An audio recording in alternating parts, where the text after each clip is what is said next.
మీ business ను develop చేసుకోవాలి అనుకుంటున్నారా? మీ పరపతిని పెంచుకోవాలి అనుకుంటున్నారా? అయితే ఓకే టీవీ ద్వారా ఎల్ బ్యాండ్, ఆస్ట్రన్ band ad, scrolling ad, ad with voice overs, logo bug, video ads ద్వారా మీ యాడ్స్ ను పబ్లిష్ చేసుకోండి. సంప్రదించవలసిన ఫోన్ నెంబర్ 8520917933. ఏజెన్సీల హక్కులను కాపాడాలి ఏజెన్సీల హక్కులను కాపాడాలి ఏజెన్సీలో టీచర్ పోస్టులను భర్తీ చేయాలి ఏజెన్సీలో టీచర్ పోస్టులు స్థానిక గిరిజనులకు ఇవ్వాలి ఏజెన్సీలో టీచర్ పోస్టులు స్థానిక గిరిజనులకు ఇవ్వాలి ఏజెన్సీలో స్థానిక పోస్టులు గిరిజనులకు ఇవ్వాలి ఏజెన్సీ స్థానిక ఉద్యోగాలు అయితే గిరిజనులకు ఇవ్వాలని చెప్పేసి అయితే వాళ్ళు డిమాండ్ చేస్తున్నారు. ఈ రోజు వినతి పత్రం అయితే అందజేయడం జరిగింది. సార్ చెప్పండి, ముఖ్య ఉద్దేశం ఏంటిది ఇక్కడ రావడానికి? ప్రభుత్వం మారింది కాబట్టి మీరు ఇక్కడ ప్రజాభవన్కి రావడం జరిగింది.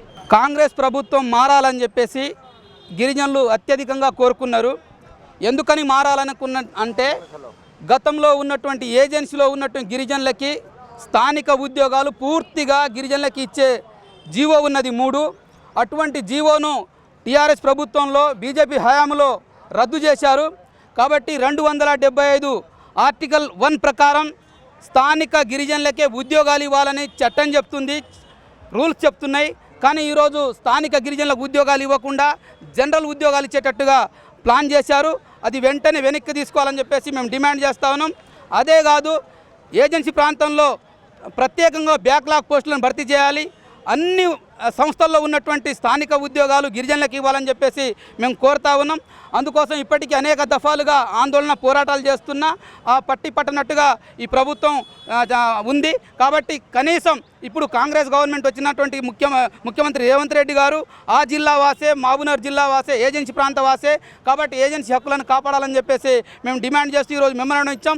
దీంట్లో ప్రధానంగా డిఎస్సిలో ప్రత్యేకంగా డిఎస్సి వేయాలి.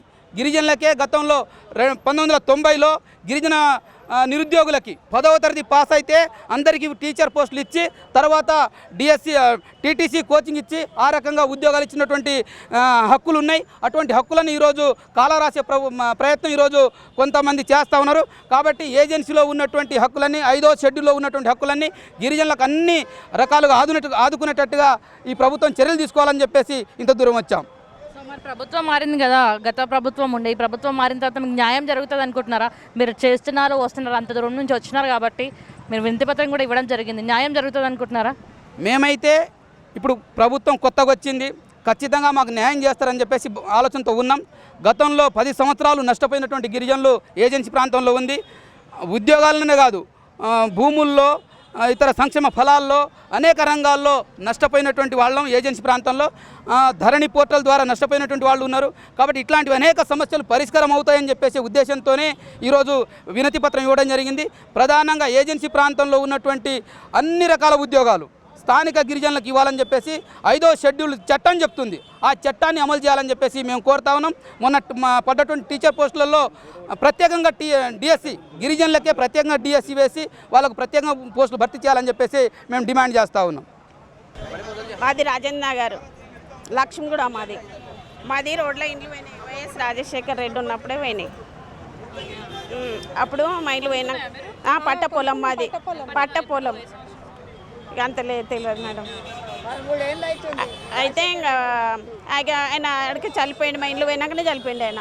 ఇంకా అప్పటికి మేము ఊరుకున్నామా, మళ్ళీ ఇప్పుడు అదే పార్టీ వచ్చింది కదా, ఆయన కూడా ఏమైనా న్యాయం చేస్తాడేమో అని మేమే పేపర్లు గిట్ట తీసుకొని వచ్చినాము, ఇచ్చినాము. మా సొంతంగా పట్ట పొలం కొన్నాం మేము. కొన్నాళ్ళ కట్టలేక కట్టుకున్నాం. రోడ్డుకు పోయింది, ఎయిర్పోర్ట్ రోడ్ వచ్చింది మా ఇండ్ల మీదకి వచ్చి. ఎయిర్పోర్ట్ రోడ్ వచ్చింది. అడిగినాం కానీ ఏం చేయలేరు. మాకు ఎవరు సాయం చేయలేదు. చెప్పినాము, ఎవరు ఏం పట్టించుకోలేరు. అన్నారు, ఊకున్నారు. సరే అన్నారు, ఊకున్నారు. కానీ మమ్మల్ని ఎవరు పట్టించుకోలేదు. మా ఇల్లు రోడ్లకు పోయినాయి. పిల్లలు మేము కిరాయి ఇళ్ళలో ఉండాలంటే ఆ ఇంట్లోకి పోతుండ్రు, ఈ ఇంట్లోకి ఎలాగొస్తుంటే ఎక్కడ తిరగాలి, మేము ఏం చేయాలి? మా బాధ ఎవరు చెప్పుకోవాలి? ఏం చేయాలి అర్థం లేకుతున్నది. రోడ్లకు పోయిన ఇండ్లు ఎక్కడ ఆగం చేసిండ్రు.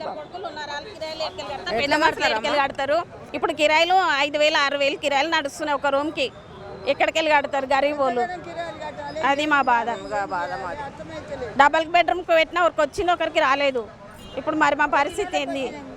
అది మీరు కలెక్టర్ ఆఫీస్ చెప్పిరా, కంప్లైంట్ ఇచ్చిరా? మస్తు తిరిగినాం మస్తు తిరిగినాం. సంవత్సరం తిరిగినాం కలెక్టర్ ఆఫీస్కు. ఇక ఏమంటారు, ఏం చేసుకుంటారు చేసుకోపోండి, రోడ్డుకి తీసుకుర్రు, ఏం చేస్తారు? ఓ మాకు మనుషులకు చెప్పలేరు, కనీసం ఈ రోజు తీస్తున్నారు మీరు ఖాళీ చేయాలని చెప్పలేరు. మా సామాన్లు పోయినాయి, అన్నీ పోయినాయి, మేమే బయటకు వెళ్ళిపోయి వచ్చేసినాం. సామాన్లు ఒకరొకరు ఇండ్లు గుల్ల కొడుతుంటే ఎట్లా తీయాలి? తీసుకోలేము, చేయలేము. 40 ఫ్లాట్తో కాదు 40 ఇచ్చినాం.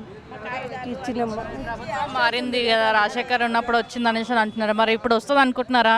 ఏమైనా న్యాయం జరుగుతుంది చేస్తాడో ఈయన చెయ్యాలి, రావాలి. ఇప్పుడు ఏం కావాలనుకుంటున్నారు? మరి ఏం డిమాండ్ చేస్తారు? ఏదైనా జాగాలన్నీ ఇవ్వాలి, మాకు ఏడనన్నా చూపించాలి జాగాలు కనీసం. సంబంధించిన పేపర్లు అన్నీ ఉన్నాయా, డాక్యుమెంట్స్? అన్నీ ఉన్నాయి. అన్ని ఇచ్చినాం, కాగితాలు అన్ని ఇచ్చేసినాం. ఆయన ఏది ఇచ్చినా మాకు సరే, మేము కిరాయిలు కట్టలేకపోతున్నాము. ఎంతగానో మా ఒక 5-5 వేలు కట్టాలంటే మేము పొట్టకు తినకుండా కూడా కట్టాలి. ఒక్క నెల కూడా మించి ఒక రోజు కూడా కానియరు, తీసి బాసన్లు బయట వేస్తారు.